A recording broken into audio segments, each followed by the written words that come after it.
appreciate the way you people have welcomed and appreciated the young Montessorians, because unless or until we are going to appreciate the young ones, the talent cannot come forward.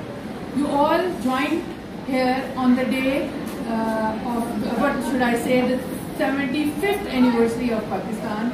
This is a great day, and the enthusiasm which I have seen in you people is really appreciable. I really appreciate it all. Now I would like you all to stand up and join us in the national anthem with a full zeal. Gulshan